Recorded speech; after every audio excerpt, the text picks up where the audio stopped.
chums, well-wishers, hangers-on, and hate-watchers, and welcome to the Triforce Mailbag with me, Lewis Brindley. With me, Mailbag. Lewis No, yes. Mailbag. Oh yeah, it's a mailbag. mailbag It's not here. the normal one. Once You again. gotta do the song. Yeah. Well, I don't have no songs this week. No songs this week. Oh, No, sorry. I was joining in. I was getting ready. I was getting pumped. mailbag. All right. I've got the mail. Well, not really. I was thinking this morning. Wait, you're not the mail maestro. I know, but I don't know whether we should talk about this because it's interesting. Did you see? All right. Did you see the latest from YouTube people? So some of the biggest cunts in the world, Logan Paul, KSI, and Oh yeah, I saw this. Mr. Yeah, Beast have they're launched doing Lunchables. a children's unhealthy food lunch, which does not contain lead. Apparently, Is that a Allegedly. guarantee? well, so Dan TDM, of course, the everyone's mum's favorite Minecraft. My he's kids good used to lad. love him. He's Yeah. good lad, My actually, yeah. son is a big fan as well. I mean, we can't talk. We're from the same era. Well, not really. He Yeah, my kind of son is such a surpassed big us. fan. Sorry to interrupt. Do you know he said that one day he was like, "Oh man, Dan TDM is so good," and he seems so happy. You know, him and his wife, they just seem like so happy together, and they've got children, and he's rich and everything. And I'm just sitting there like, "Geez, thanks." You know, like I know I'm not as big as Dan TDM, and probably never will be.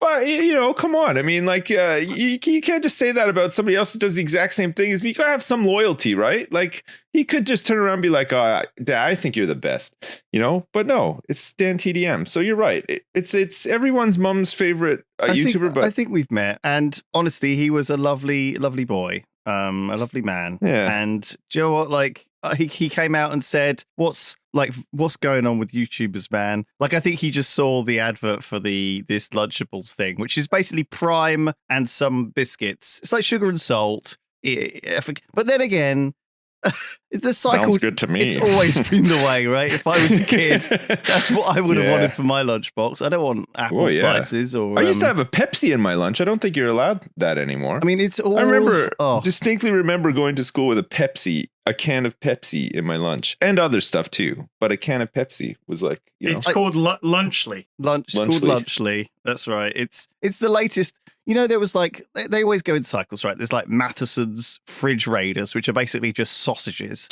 Spoken about them in an old episode. Do you know what I mean? Disgusting. I need some reconstituted meat. I'm a man and I'm hungry. Where's my meat? I'm pretty sure my daughter, before she was sick in our car on our vacation, was eating those as well. Yeah. So Wow. could just be coincidence, but I think it's a marketed at kids and it's branded at kids, and obviously these guys, as we know, a lot of the audience for YouTubers is kids, right? It was our audience back in the day.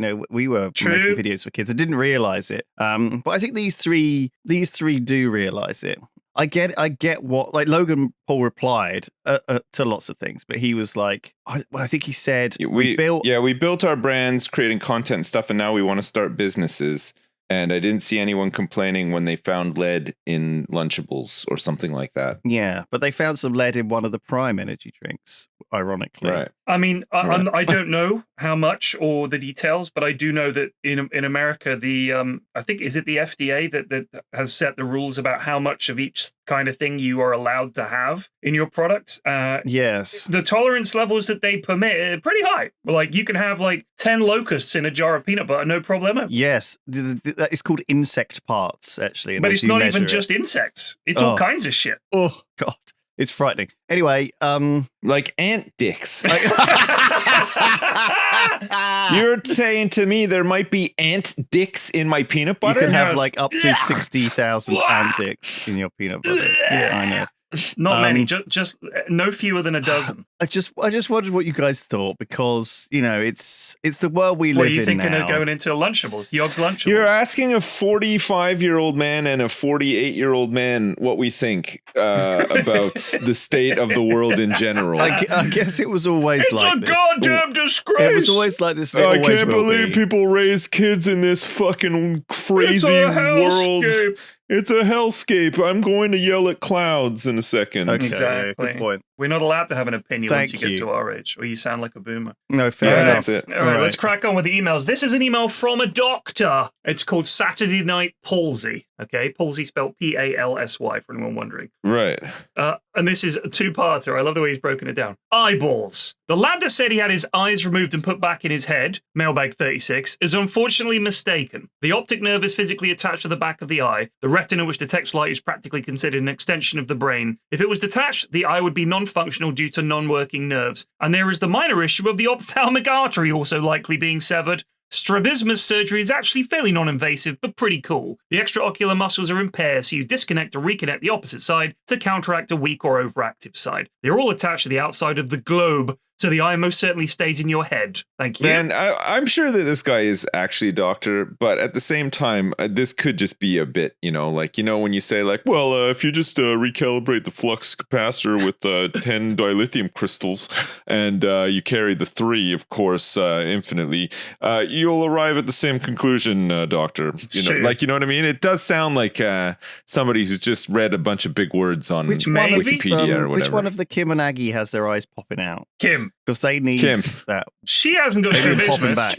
She hasn't got business. She just can't believe the amount of dust around the back of this cover. This email. I've seen Arnold some Schwarzenegger, when he goes to Mars in Total Recall, might need it as well. Well, when the mask pops open. Hold your dismissal, Lulu, until the second part. Saturday Night Palsy. In Mailbag 38, you had a quick chat about potential nerve damage from having limbs in awkward positions while sleeping. The general term is compressive neuropathy, but has colloquial term of Saturday Night Palsy. Falling asleep in a chair after a night out with the upper limb compressed, resulting in dysfunction of the radial nerve.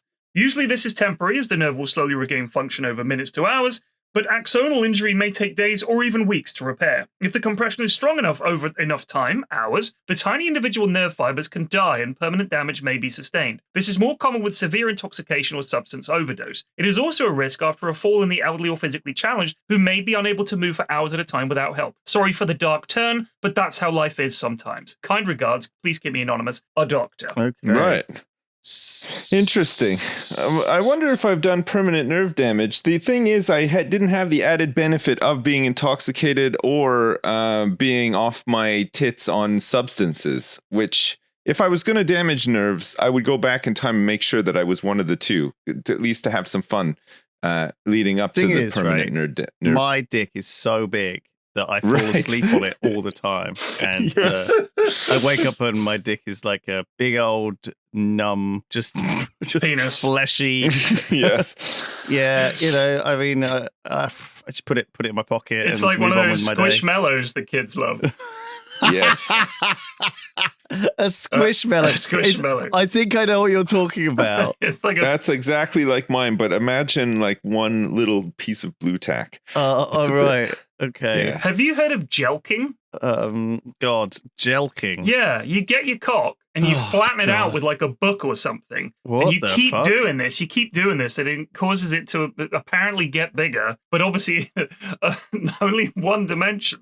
Like it doesn't. How flat are you? You're How flattening flat that are you? fucker. You're like a rolling pin. You're trying to get it. You're jelqing You're it pushing it down. That would hurt. Yeah, I know. I learned about this last week. It sounds revolting and dangerous. Don't be doing it. Don't Google it either. I would assume. I guess people just don't just jack off normally anymore. Just fucking, there's just always have a wank and move on. Exactly. We just, you know what I mean? Like it doesn't need to be a thing. Jelq. How to jelq? No, don't. Do you want the we don't want to spread instructions? misinformation. This is on healthline.com. What? It says go to your doctor and ask, see if the doctor has any tips. Does it work? The short answer, not really, but maybe. Doctor, I'm looking for a way to flatten out my penis. I want to permanently. slide it in a mailbox. I want it to be like a pancake. So there are apparently, lots of reviews say no significant effects on length or girth. However, larger studies are needed. It could cause problems. Don't jelq, guys. It's not worth it. Any of this penis enlargement shit, just learn to give good head instead. There you go. Job done. Damn. Just learn to live with your cock. Like it doesn't matter how big or small it is, or whatever. it is what It's it not is. worth damaging your cock for the Don't sake damage of, your body of I mean, trying to get a bigger hog. It's not going to work.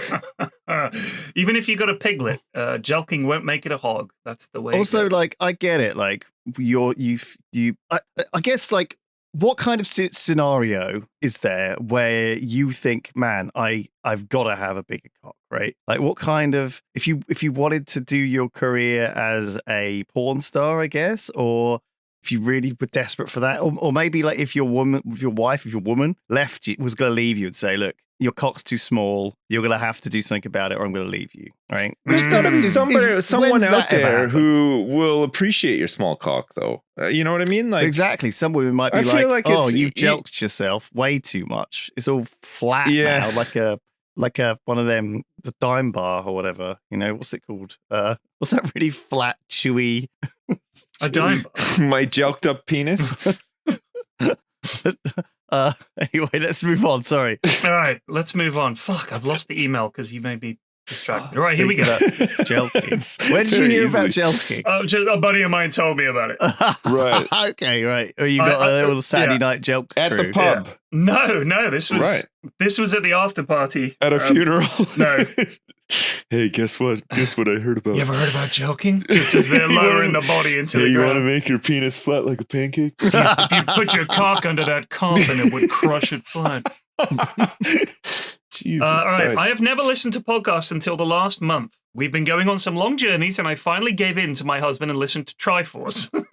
Oh, no. I may have married a gamer nerd, but I am not in that lifestyle. However, I have to say, I got into you guys, and I'm happy to have finally lost my podcast virginity. Not Wow. having any knowledge of you guys, I had to build a picture of what you looked like in my head from your voices. Oh, I've now right. seen some photos and have to say, it was difficult to match your voices to your faces. Well, the ones in my head anyway. Shout out to my favorite voice. Sips' super sexy voice gave me Henry Cavill in nerd glasses. Wow. Nice. Thank you for the nice. laughs. And another thing I can share with my husband. Thank you, Natasha. for Yeah, a very kind I live message. in Jersey, where Henry Cavill is from. I'm not actually from here. Can you but- send her a super sexy message, Sips?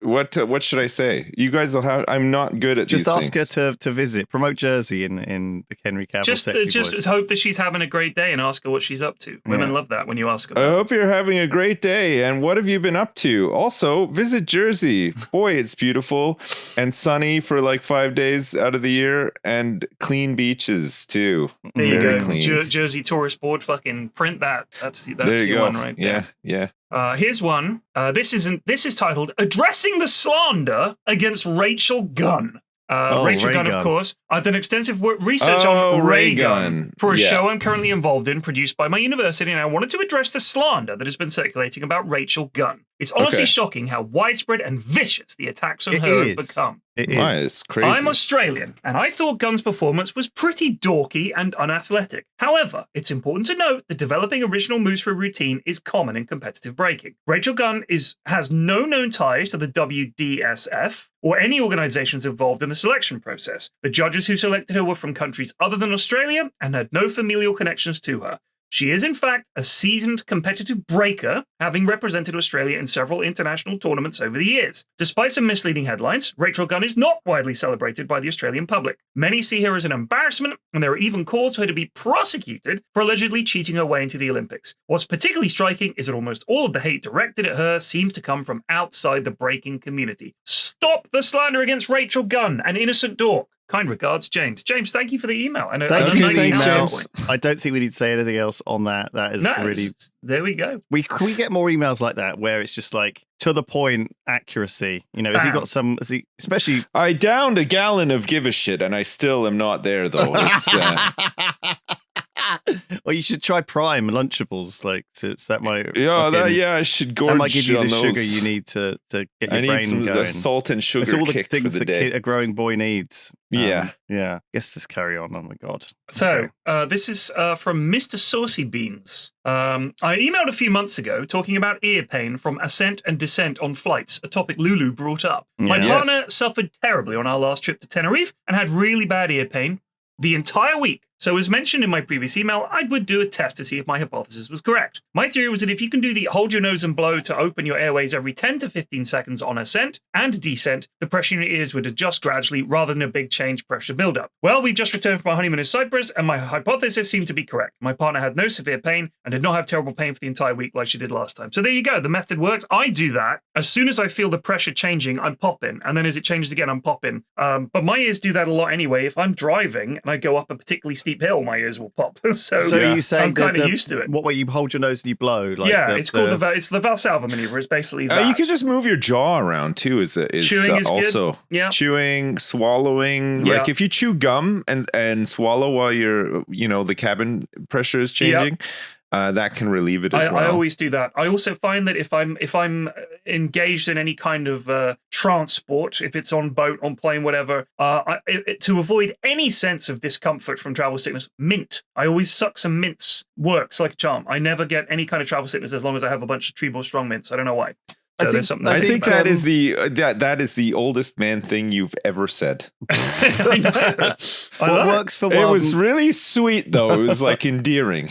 What works for one person might not work for another. Be careful. Like I think blowing and popping and stuff like I don't know. Like for me, it's like I it doesn't always work, and sometimes I get these terrible fucking headaches from it. So yeah.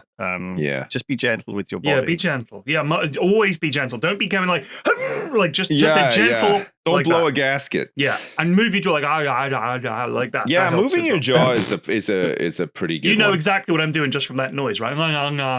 You'd like your the bottom. You're like doing circles with your jaw, exactly. Pretty much, right? And it'll pop everything. This is from Ed. This is regarding town twinnings, which we spoke about previously. Oh my gosh, yeah, we did. I'm part of a town twinning, and we're twinned with a town in Germany. Yes, it is a good excuse for a nice holiday. I'm not going to pretend it's not.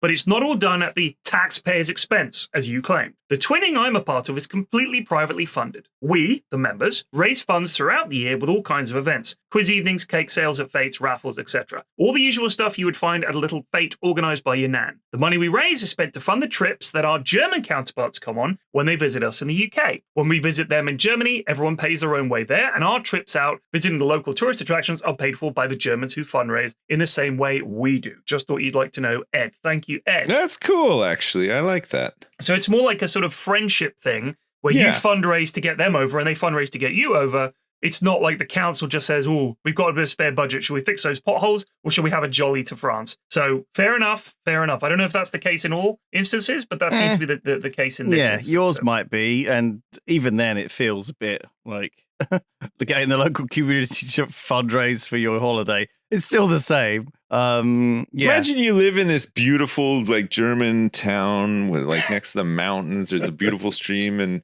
it's just like picturesque. Everything you'd expect from Germany. Wonderful locals, everything.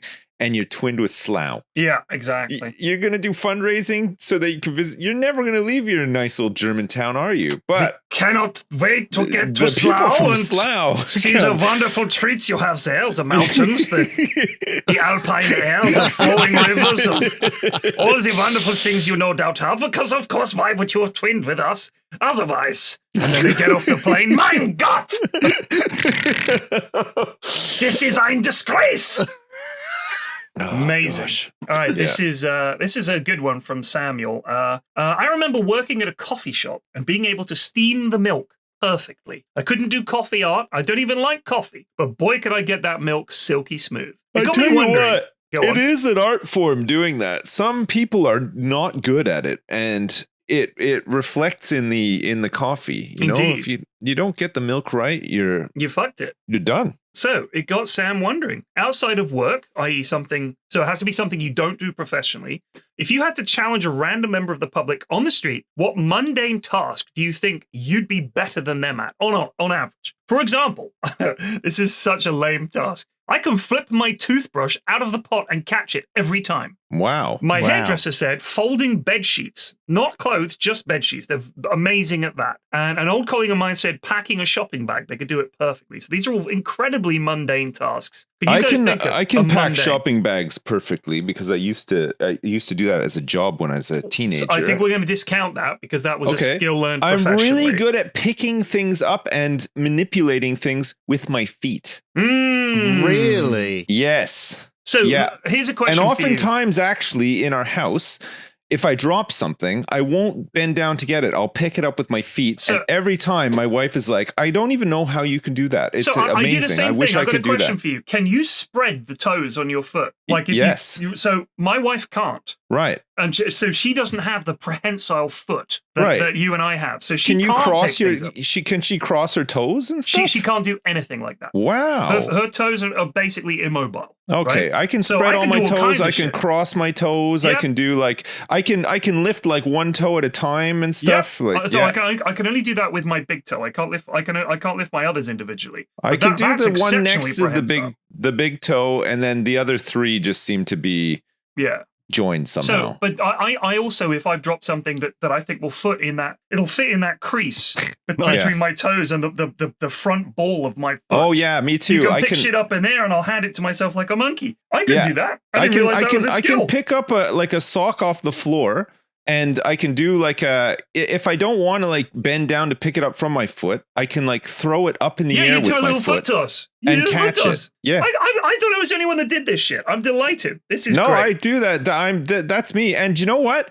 My son can't do it. The baby, I'm not sure if she could do it, but my middle daughter also does it. You know, She can do all this feet Let stuff. me tell you something. Yeah. This is evolution at work. This is a trait, a genetic trait that is handed down. I'll Because tell my you what. youngest has the foot thing. My wife Right. doesn't. So if this in some way made us more likely to survive in some situation, we would all have prehensile feet. Yeah. Yeah, just saying. Well, I wonder. it is especially Okay. handy when you have a baby. If you're holding a baby and you don't have hands to, Yeah. grab things, like I can open a door with my foot Hell yeah. whilst holding a baby and stuff. Yeah, it's it's great. amazing. Fucking Yeah. great. Go on, Lewis. Okay, so Here he comes. Here he comes to wade in and destroy our little foot dreams. Yeah. Go on. No, I think I don't think it's a genetic trait that some people have flexible feet. I think some people, I know someone, for example, who had to wear ballet shoes for a long time and then wore very tight heels and stuff for many years. And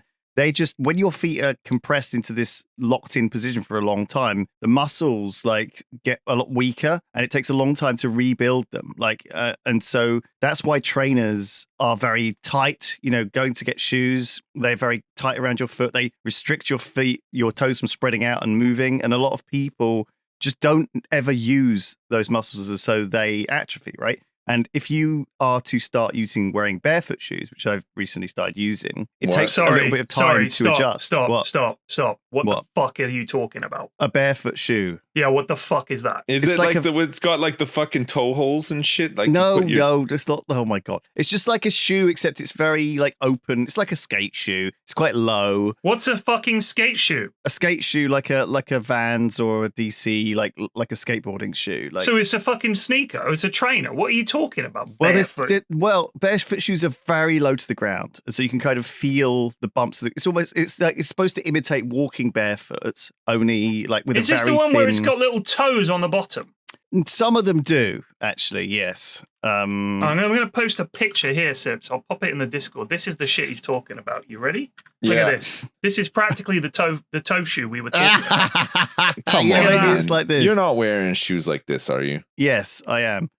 Why is it called a barefoot shoe? It's a fucking shoe. Well, okay, because It's like very... saying I'm wearing naked clothes. No, you're not, mate. You're wearing fucking clothes. These should be illegal because if you Yeah. commit a crime and you flee the scene, everybody's just going to be like, yeah, it was Bigfoot that did it. We can't see any signs of anyone wearing shoes here.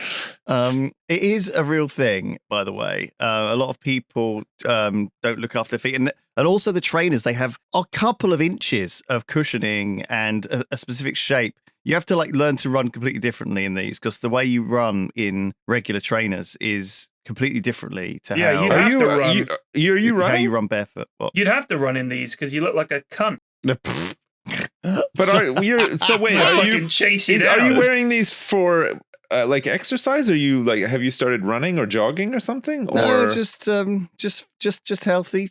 They're just healthy. Healthy. Healthy Do for your one. feet. It's a shoe. Don't be making out like trainers are actually bad for your feet because they've got cushioning. This brings you closer to nature where your foot is more in contact with the ground. I bet it's going to do terrible things for your arches. I'll tell you that much. You got an old person in this, you may as well kill them. They won't be able to walk anywhere. yeah, Disaster. I don't know if you noticed, like older people always have really thick soles. You know, like those white shoes that old grandmas wear. It's because They're it thick hurts. as they're thick as anything. You know, This has angered me beyond it's all like reason. They got like a 2-inch sole in some cases on those. What are you? Why is that? Well, I don't understand. You're telling me that the foot thing is because my wife has worn bad shoes her whole life, whereas I haven't, and that's why I can spread my No, toes. it's possible. It doesn't make sense. My youngest does ballet. Why can she still do the thing with her toes? Well, Why can't my wife she's even very young. separate her toes? It's nothing to do with shoes. It's just genetic. I think you do see people who've certainly ballet people definitely complain about their feet all the time. You gotta get some of these. Simpson's just posted a picture of the dumbest gotta shoe get I've ever some of seen. The orthopedic shoe, like, literally. You need some of those. If Yeah, you're I worried would. about Lulu, foot wear health. those, mate. I would If I love wear to those, see you I'm wear getting those. bullied relentlessly at school. Look at this, okay? Look To be at this. fair, boy. so the shoes that Lewis is talking about, these barefoot shoes, they look like those ones. What are See? they? They're the kind of the ones you see that are not canvas, but it's like a sort of cloth top, if you like, and then a big, very elaborate sole, and you just sort of slip them on. I see all the kids wear them. Apparently, they're incredibly comfortable. I'm just fucking with you, but yes, Right. the look at this lady's feet pouring into the top of these orthopedic shoes. Oh my god, man! It looks like somebody's tried to ram 2 sausages into some shoes. Like, you know what? it just- This is like dinner lady leg. This lady's Yeah, got yeah. unbelievable. Yeah, but that's Anyway. because she eats fucking prime energy fridge raiders all day. That's all she eats. That's why she's like that. Lunchlies. She's Get the probably got like a lunchlies. fucking high blood pressure and she That's a smokes 50 a 12-year-old. day. That's a 12-year-old's leg. That's a It's big, 12-year-old. like swelling in your ankles and feet is usually a blood pressure thing, right? I think it's just terrible diet on your feet, bad posture, blood pressure, bad shoes. I mean, you always see the dinner ladies with like the elephant man foot that they had. You know Yeah. what I mean? With their foot, the cankles and all the rest of it. Yeah, I don't know how they hobbled about, but they did. that's wild, eh? Yeah. Oh, my mundane task is I'm very good at timing things. So if we've got something on the hob and it's on there for like half an hour, You know, you I have will like get an up. intuition how long it's been I'll get on up there. and there'll be like Yeah. a minute left. I'm like, I knew it was close. Like generally speaking, timing, estimating times, how long has passed, how long until something, what time of day it is. For whatever reason, I'm very good at that. I don't know why. Yes. But I'm genuinely Okay. very good at it. I think mine is similar. It's like when I wake up, even if my phone's died or my or something's gone wrong, I still usually wake up at the exact time my alarm Right. will go off. Or Yeah, sometimes I never sleep over. I Wait, often can- wake up do you- just before my alarm goes See, off. yeah, Yeah, same. can you Yeah, can yeah. you do like the internal alarm thing too? Well, you know, like Kramer. well, yeah, I think I don't remember the episode, but It's the one with the runner, and he's like, you know, I have to get up for this race. He goes, "What time do you got to get up?" He goes, "At 7:30." He goes, "Okay, it's set 7:30." And Yeah, he sets this it mental is- alarm, and of course he fucking just He sleeps misses straight it. through. Yeah. I can kind of do it. Like I wouldn't rely on it. I'd always have an alarm set anyway, but I don't normally have to set an alarm because we just get woken up when we need to be up anyway, and have done for like a decade plus. But on the rare occasion, like if we're, you know, we need to catch a flight or need to go do something or whatever, and I set an alarm, I always wake up about 20 minutes before the alarm's going to go off, and it doesn't matter what time it is. Like like in the evening, I'll know I have to wake up at a certain time. I'll set the alarm, and I'll always be up like about 20 minutes before. But I would never risk not setting an alarm just in case. yeah. You know. Yeah. So maybe maybe you can. Maybe Yeah. you can, like, your brain is there to help sometimes, Yeah, maybe. and other times to betray you. All right, let's move on. This is another email from a doctor, Dr. Ed this time. Oh my god, so Um, many doctors. Well, it's because we talked about medical shit, and we talked There's about a no few other things. podcasts to listen to, or maybe they just have a lot of time on their hands. They I listen think- to many No, I think that podcasts. they just don't get it wrong as often as we do. Is the thing. Oh. So yeah, I'm a doctor working in a big London hospital. All right, well done, doc. Don't fucking toot your own horn. Big fan. I usually listen when preparing for a night shift as it puts me straight to sleep. Fuck you, Dr. Ed, all right? All right, dominant testicle. We talked about the dominant testicle. There is no such thing as a dominant testicle, but testicles are asymmetrical. Usually the left one hangs lower, though there are plenty of people who have the right one hanging lower. One may also be larger than the other, like boobs. That's our point. That's why it's the dominant one. Am I going crazy here? There are multiple theories regarding aren't this. boobs the same, though? Can you have one boob bigger than the other? Oh, yeah. That's what he's saying. Oh. One may be larger than the other, like boobs. Yeah. There are multiple theories regarding this, including to permit temperature control, like you suggested. Another one is that the blood flow to and from the testicles is not symmetrical. Blood comes out the left side of the heart and goes back to the right, and this may lead to very slight but noticeable asymmetries such as this.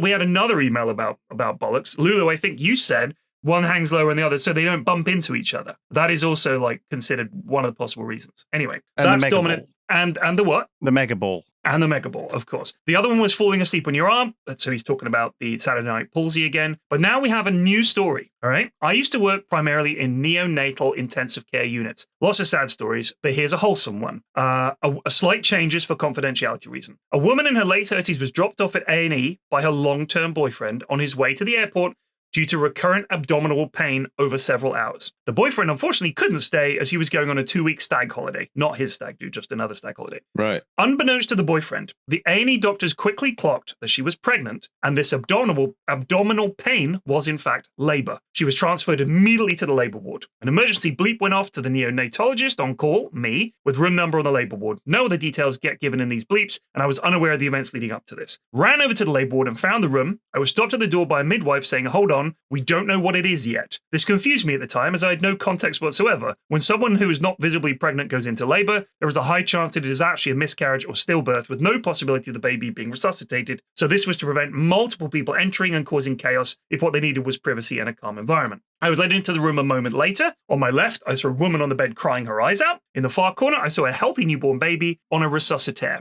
She was so small, but appeared to be term or near term. No way of knowing for certain at that point. She wasn't crying, but was happily breathing and waving her arms around. After a quick checkup, we brought her to the very distraught new mother. I got to know the mother over the next few nights. Very lovely woman who was delighted by the surprise after she'd been able to cool off. She didn't want to name the baby until her partner was back and didn't want to tell him in case she ruined his holiday. Oh. I'd love to have been there when she broke the news. Oh, Best my wishes, God. Dr. Ed. Can you imagine? Dr. Ed, that is quite the story. You gotta just don't ruin their holiday. Don't think about. Just tell them. You're not ruining the holiday. Don't ruin Colin's You have to tell them stag straight do. away. You have to tell people. Like You do have I mean, to. I'll be honest with you. you I'd think wanna you're know. doing the best. And like, well, let them have a few days peace, or let them have a holiday. No, 2 weeks. No. He's 2 away for weeks? 2 weeks. That's You've gotta first of tell all, him. You've that's a gotta tell him right ridiculously now. long He's got to stag come do. back. You can't wait 2 weeks. 2 weeks. He might want to come back and see the newborn baby. Yeah, he's missing the first 2 weeks. Yeah. You don't make other people's decisions for them. And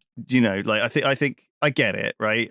I think I've had similar events in my life where someone's had some sort of accident or something. Yeah, I think it happened to my brother when my brother had his terrible accident when he drove off the road and he was in hospital. I had to. My parents had just gone on holiday. He'd actually taken them to the airport. That's when he'd had the accident. Was driving back from the airport at 3 a.m. And we had that discussion. Do we ruin their holiday? And the answer was, yes. Yes, absolutely. Just tell them this important information that their son is in hospital. As a parent, if something happened to my kids, I would want to know immediately.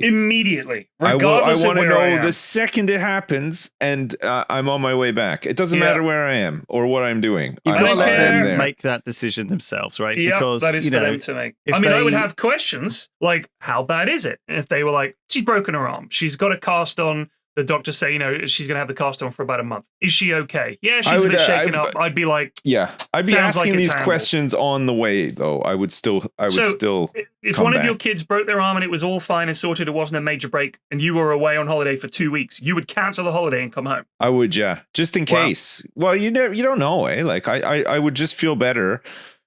I wouldn't be able to enjoy myself the same anyway. I would be completely out of like the minute I heard the news, I'd be like, okay, I'm not. No, but in holiday mode there is a anymore. line where how severe it is, right? Like, what if they had a sniffle? Do you know what I mean? You're not coming back for that, are you? No, not a sniffle. No. What if they just a stop little their sniffle? Could be AIDS. Yeah, but I think I don't think it would. It wouldn't immediately be bad AIDS, you know, like you'd Bad have AIDS. there'd be some time lead up Doctor, to be honest really with me. bad AIDS. Is it good AIDS or bad AIDS?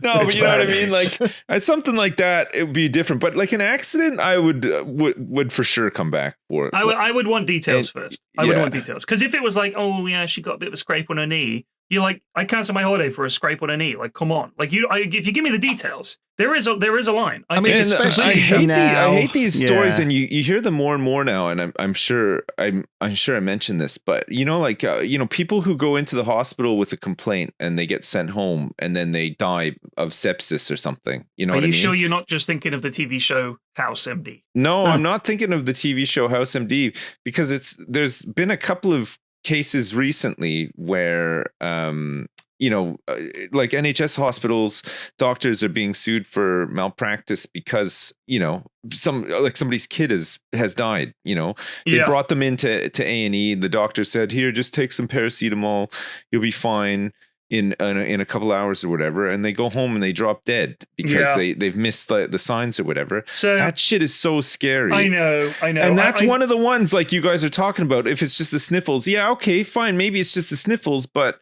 according to who? You know what I mean? Like, what if it is something more than the sniffles, and you're like, yeah, well, I'll just carry on, and then they die, and you'd be like, oh shit, I can't believe they've died, and I'm on holiday. I suppose the best way to think about it, because obviously being parents especially, you tend to have these kind of apocalyptic thoughts about things that could happen to your kids. Like I completely get that. But I suppose the biggest question is, when has worrying about something that hasn't happened but might, in a way that is unpreventable by you, actually ever helped either you or that person? Never, but it's just I understand it feels good to sometimes worry and think, I'll just play it safe, and that alleviates some of your worry. But if it essentially doesn't make any difference and wouldn't have made a difference, you're beating yourself up about something that hasn't happened because it might. No, sure, in a vanishingly small case, number of times. It's scary to think how much we trust these people in these systems, though. As well. Yeah, but you walk next to a road all the time, and a lot of it is could swerve off the road. We trust other people constantly. Of course, yeah, but a lot of it is just to just to put ourselves at ease as well. Because you think that person knows what they're talking about. I trust this system. I don't need to think about it anymore or worry about it. Everything is going to be fine. But then what happens when it's not fine? Like you do everything that you're meant to do, or you listen to all the people that you're meant to listen to, and they get it wrong. And I think that's just the risks we have to take in life. Yeah, I mean, every time you put your trust in another person, you're doing just that. You're trusting that they know what they're doing, that they're right, that they're capable. Yeah, and I think we have a pretty good track record as a society of, in general, as in the vast majority of cases, the people who are in a position where you trust them to know what they're doing, know what they're doing. Yeah. And yes, there are instances where things go wrong, and that must be fucking devastating. I get it. But to worry about that stuff all the time and to say, well, I don't have faith in the system because of these instances, the fact that you've heard about these cases is to me evidence that it's working, because it's news. I feel like everybody's had probably a close call with some of this, especially when you have kids, right? Because it's like I know for us, like we had my daughter had really bad impetigo, and we took her to the GP, and the GP said, "Here, use this cream. It'll clear up in a couple of days. It'll be fine." And we took her home, and we were using this cream, and it wasn't really clearing up, but we thought that because we didn't know anything, we were just going by what the GP said. It was getting worse, but we somehow convinced ourselves that it was going to get worse before it got better. This is maybe just part of the healing process or whatever. And then we did have to take her to A&E, and the guy's like, "Good thing you brought her, because if you'd left her any longer, she would probably have died." God. And we were just like, Jesus Christ! Like, how come nobody gives us any information? It was we were so relieved that she appeared to be in the right hands finally, but. You know what I mean? Like if we just trusted what the GP said and gone blind with it, we could have potentially lost our daughter, which is now insane. I understand. I would never much trust. Better. I would never trust any of these systems or people ever again if that happened. I get it. I would just be forever jaded, like to the extreme. But And I mean, and- so you've had a bad experience that has Yeah. essentially Gotcha. colored your trust. That makes sense. Yeah. Yeah. But like again, it's crazy how much we trust all of these in every aspect of society, really, when you think about it. You know, you go out and you walk to the shop, and you know, for the most part, I'm not speaking for everyone, obviously, but for the most part, you will do that without being assaulted or somebody stealing something from you or somebody, you know, witnessing some other crime or something like that. I mean, obviously it does happen to some people, but again, we're talking about this, you know, this happening to people in medical or whatever. We take a lot of this stuff for granted, right? How protected and safe and you know, status quo everything is, but it doesn't take much for it to flip on its head, right? Shit does go wrong. You just gotta yeah. hope that you're not the one it goes wrong for. Like, Yeah, that's yeah. pretty much life, isn't it? Yeah. Shall we move on to a more upbeat story, or You're did you right, have something you're to right. add, Lulu? I think people are bad at looking after themselves generally. Look how many people smoke, knowing how bad it is for them. Yeah. And they are. But you don't know until it's too late, right? But that one is an obvious one, right? Like and it's hard. I get it, to quit smoking once you started. Like it's an addiction, and those by their very nature are psychologically trapping you into, you know, needing it. You know, but I feel like there's hundreds of, if not millions of people who are doing things that they know are bad for them. You know, and just sleepwalking through it. I think when it comes to trusting people, I think people do sometimes too easily blind trust or want to. You know, a lot if you're really scared of going to the dentist and you've had a dentist tell you to do something and it's getting worse, you don't want to go back. You know, like I get it. Like I think just again, you convince yourself that because somebody told you it's going to get better, that it's somehow getting better. You don't have the knowledge, right? Exactly, and you don't want to go against these people. And look, a lot of these doctors and dentists or whatever are overworked and or they don't know everything. But and obviously a lot of them, obviously most of them want the best for you. They're not doing it on purpose. But you do have to consider that, like, you know, they don't know everything all the time. No, of course, yeah. And you have to, you know, you're the one, you know, at the end of the day, when you go to the doctor, you're describing your symptoms. You know, so it's always good to turn up with a bit of your own research. Bring a couple of WebMD printouts. I've got some WebMD articles printed off, Doc. You might find them interesting. Well, the thing is that actually is fine because the doctor can reassure you that it's not those things. Do you see what I mean? Yeah, true. And talk You it through. know, Any good doctor will talk it through with you and say, look, I know this is the world we live in and why you've looked these things up, but here's the reason it's probably not this. Here's the reason it's probably not this. And that is a big part of it. Like, if you are really stressed and upset about thinking you have something, just don't be scared to fucking ask and say, look, this might sound stupid, but I think I have this. And the doctor will be like, well, it's probably not that because you'd have to have bitten by a mosquito or whatever dumb shit. Do you know what I mean? Yeah. Oh, and here's another. This made me think, you know, when we were talking about Tupperware, when we recorded yesterday, here's something. My mum used to work for a health center, and one of the doctors told her that this old boy came in one time and he was complaining about something or other, and he had brought a Tupperware with him, and he opened it, and in it was a urine sample with a turd floating in it that he brought in a Tupperware, like, just in case you needed this. He And the did doctor the was double. like, get that out of my office right now. Doctor, I present to you a Tupperware container with every bodily fluid I can produce. It's all in there, Doc. There's It's all saliva in there. There's urine. Run your tests. Please, I nutted on the top as well as a little bit of icing. There's a bit for of you pus to- in there too, I'm pretty sure. Just shake it up, Doc, and pour it into the test thing. I That don't is the know. most disgusting thing I've ever heard. All right, sorry, Lulu. All right, well, this will cheer you up. This is from Hannah. So I'm going to censor at Hannah's request the name of the person involved, but just imagine that this person is a pretty famous and successful comedian. Okay.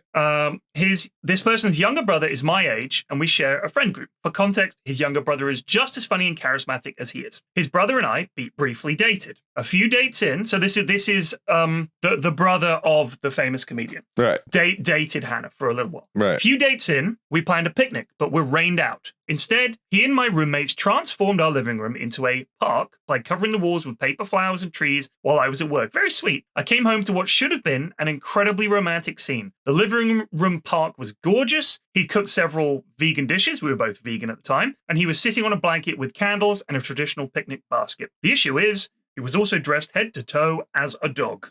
At first, I laughed because I knew it was a joke and I assumed he would remove the costume for the remainder of the date. Sure. He didn't. He spent the entire night dressed as a dog. Apparently, he didn't bring any other clothes. The costume was purchased secondhand and had a particularly odd, musky smell. To make things worse, our house didn't have AC and it was a particularly hot day, so he was soaking with sweat. Unfortunately, this shattered my romantic image of him. As hard as I tried, I couldn't see anything other than an awkward, sweaty guy wearing a dog costume sitting on my living room floor. There were no follow-up dates. Oh. In the end, everything worked out fine. A few years later, I discovered that I'm actually hella gay, and he's currently engaged to a wonderful woman. However, this is still my go-to most awkward date story, despite his very sweet intentions. Thank you. God, that is awkward. Hell of a story. That is a hell of a story. I love that. I thought I was awkward. I feel like the thing is, up until a certain point, you can't just openly tell people this is a disgusting, stinky dog costume, take it off or whatever, right? Like, but maybe because do you know what I mean? And you don't really even want him in his pants and undershirt, right? At an early date, it's like, but after a while, people can just tell each other that these things, and everything gets a lot smoother. Yeah. I wonder if it was a ploy when he was like, oh, I don't have any other clothes. She's meant to say, well, you may as well take the dog costume off. And then you're halfway there to sealing the deal, I guess, is one strategic You don't want to thinking. seal the deal with somebody who's been in a secondhand dog costume sweating profusely. Yeah, no, you can. You could just be like, let's get you in the shower, get this stinky dog smell off you. Job done. That's true. Well, yeah, which is, obviously that's one thing you want to do on a date is, as a woman, you want to have to bathe a man. who stinks. That's 100%. Yeah, she's going to be so into you after this. I need bathing because I've made myself smelly. Yes. All right. Disgusting. So we had a mailbag recently where someone mentioned the inordinate number of Scousers trying to get into Glastonbury. You guys remember this? Yes. So I've had a couple of emails about it. This one says, the wristbands for Glastonbury are manufactured near Liverpool. So supposedly this is why so many fakes or people trying their luck come from the Merseyside area. Many people take their designs and try to recreate them to avoid paying the £300 tickets. 300? 300. Also, a lot of the security firms they use are from Liverpool and supposedly offer smuggled entry on the sly. Often the trips to the station the previous writer mentioned end up with the guard escorting you into the festival after bunging him a couple of quid. Liverpool has a long history with Glastonbury. As far back as the 80s, the festival was under risk of being shut down completely due to police concerns over drug and gang-related violence. Jesus. This led Michael Eavis, the founder of Glastonbury, to meet with the respective criminal kingpins, primarily from Birmingham and Liverpool, to organise a more peaceful way for them to sell their wares without authorities intervening, with each gang sending some heavies to keep the peace in support of the official security. These heavies could earn more money letting people through on the sly, so back in the day when people used to charge the fence, the heavies were first on scene to knock them off and put the fence back up to protect their incomes. Source for this, my girlfriend's dad, who has run a guitar stall at Glastonbury for a long time, and is now featured on the official Glasgow map, and stepmom, who is a long-time attendee, who's gotten to know the organisers through her many visits. I'm writing this because I just lost my headphones, so before a flight, and have nothing else to fill my time other than waffle words to you. So yes, thank you, Oscar. That is a fantastic. That's really interesting. Yeah, it's really a great interesting. analysis. Yeah, I imagine bribery is alive and well in the country. Of course. And imagine how much you're getting paid to be a security guard on Glastonbury for the day. 50 quid a day or something. I don't know. Maybe probably, 80. Probably not a lot. And so if you can get a couple $100 or more for letting someone in, oh my god, you take it immediately, right? Yeah. All these people, like I'm sure there's a bunch of people who want to bribe their way in, and I'm sure some rich cunts will offer thousands to get through, Yeah. On the day. Yeah. Especially since tickets are so difficult to come by legit, Oh my god, man. £300 to go to Glastonbury? That's crazy. But they sell out in like at 5 a.m. in like an hour. Like it's nuts. Do you know what I mean? You have to get up at 5 a.m. like on multiple days to get tickets. It's mental how much in demand it is. But people do love it. They love going every year and they say it's amazing. And, I know people who go every year and they fucking love it. Duncan goes every year, doesn't he? Yeah, he does. Religiously. I just Yeah. I've never been. I'm tempted, but I want to stay in a camper van, and apparently it's quite the walk from where they park. Yeah. So it's always put me off. I went to I camped at the Reading Festival one year, and I went to the V Festival. I don't even know if V Festival is still going. I went to one of those as well. V Festival I went, but we didn't camp. We just turned up for the day to see the people that we wanted to see. I went to V and wait, who was playing when you went there? The Pixies were. It was the Pixies. It was the first time they'd come back since they broke up in the 90s, and that was like one of their shows. So that was 2004. But they weren't headlining. It was the Strokes headlining. It was 2000. It must have been 2004, 2005. So that was 2004. So let me see. The year I was there. What year was this? The V Festival, I guess it would have been 2000. V2000, who was there? The Verve, Britney Spears, One More Time, Travis, McGrath, Paul Weller, Supergirl. So the year I was there, Coldplay played. Oh my God, man. Oh, it was 2003. We all skipped that. Yeah. Like we were all just at the camp saying we've got no interest in seeing those cunts. But yeah, it was, I saw quite a few good things there. It was okay. It's a decent way to see like big acts outside of going to America or Wembley or you know what I mean? Like you can see some pretty big names. Well, Glastonbury especially. Jesus, the really big names. Shit, Amy Winehouse played there in 2003. I missed that. Yeah. How did we miss that? Wow. It's weird because V Festival happened in Chelmsford and I never went, and I went to school there. Very strange. Huh. I feel like I only went because it was a chance to see the Pixies, and I didn't know. I mean, they're touring again this year, and they've been touring and but no Kim Deal. Back. I saw the original lineup where they did a tour. They played a few shows in London. Yeah, best gig I've ever been to. They're great. They're really good. Even when they came back, I mean, when I saw them, Kim Deal was still with them, and it was great. It was really really nice to probably my them. favorite band all time. Absolutely, it's one of those bands where I just didn't know if they would come back, and I just thought this is my chance. If I ever want to see them live, that was not a possibility, and now suddenly it is. I gotta go, sort of thing. And I was pleased to go. I mean, I could take or leave any festival, honestly. Like they're just they're not for me. But if I get to see a band that's kind of like on my bucket list of bands to see, sort of thing. Well, I'll go. I went to the End of the Road Festival, which is quite big now, I think, in Dorset, which is a really chill. It was like a lot of sort of folk and guitar-based stuff rather than like anything heavy. There's no dance tent, and it's everybody brings deck chairs, and you sit in your deck chair and that's watch nice. the band. Yeah, I like that. It's really chill. Like for older people like me, it was fantastic. Yeah. But we saw Low, who were another one of my favorite bands of all time, and he was having a bad day. And he threw his guitar into the crowd at the end of the set. Oh, like turned and threw it like an Olympic hammer. It sailed high into the air. I can still see it in my mind. It's crashed down into the crowd. It could have killed somebody. Yeah. He was very lucky it didn't hit anybody. Jeez. But a guy caught it and got a free guitar. Wow. Holy crap. It was terrible. Everybody was genuinely shocked. It's like catching a match ball. Yeah. Yeah. Why was he didn't catch it. Why was he so pissed off? Just a bad set. Just depressed. Just a bad day. Fucking great set. Oh. They were amazing. But at the end, he just pulled the cord out of his guitar and span it like a hammer and threw it. Yeah. And stormed off the stage. He was just depressed about something, and everybody was like, "That's fucking ridiculous." Not was it? I don't know if it was last summer. Maybe it was last summer. I went to see NoFX last summer in their final tour. I remember, yeah. And I was expecting it to be mad, because they're kind of like they're like notoriously, at one point very sort of like drug and booze fueled band, a younger following. But I mean, I listened to them when I was a teenager, and now that I'm not a teenager, I'm still thinking everybody that's gonna go see NoFX is gonna be young, and but it was not. They were all like old dads. It's like tons of old dads. And when we went to see Ghostface in Bristol, it was the same.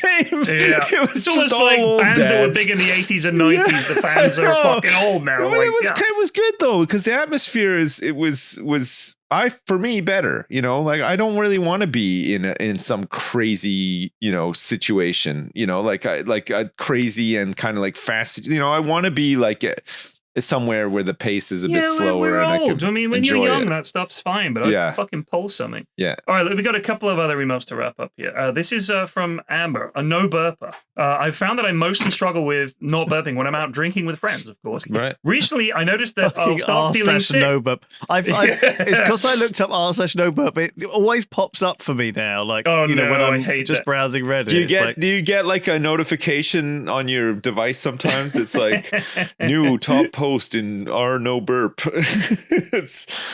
I do, yes.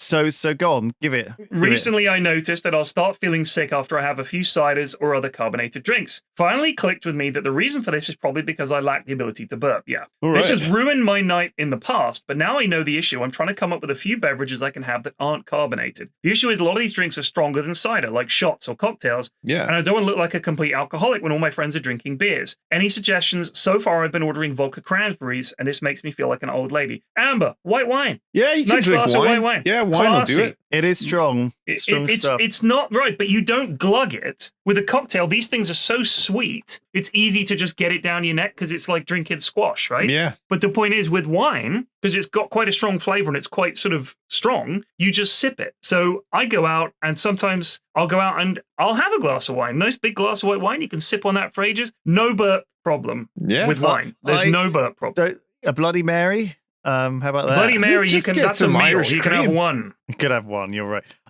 Irish think cream's too small. It's not. It's like you're not going to make that last as long as a pint. No, Also, you don't need though. You just fret about keeping up with other people. Do you know what I mean? There's no need. You're your own person. If they're all drinking pints, you don't have to fit in. If you like your vodka and cranberry, drink that, and you'll be fine. Get some white wine down here. Okay, and I will end on a Triforce, what is becoming a mailbag classic, funny names. Right. Okay. Oh, God. Every year, right before the college football season here in America, fans and media alike scour through the 80-plus man rosters for the 130-plus college football teams to find the best names and create an all-name team for offense and defense. So these are all, I've looked them up, these are genuine names of college football players. Now, Key and Peele did a very famous sketch about this where they came up with all these names that were ludicrous. These are real names, okay? Some of them are unbelievable. These are the names. Here we go. This is in offense. Quarterback, General Booty. Wow. Nice. Is it General? General. It might be General. I don't know. Running back, Juvensky Schlenbaker. I love that. Fullback, Daba Fofana. Oh, that's nice. Tight end, Rowdy Beers. Rowdy Beers. Wide receiver, DeColdest Crawford. DeColdest Crawford. Oh, yeah. Wide wow. receiver, Fat Watts. Fat spelled P-H-A-T. Fat Watts. Fat Watts. Wow. Left tackle, Jaden Muskrat. Yeah. Left guard, King Large. I love that. Center, Parker Titsworth. Oh, no way. Running guard, Dodge Saucer. And right tackle, Hannah's Hammer. So that's the offense. Hannah's Hammer. So this is on defense. Shitter Silla. Shitter.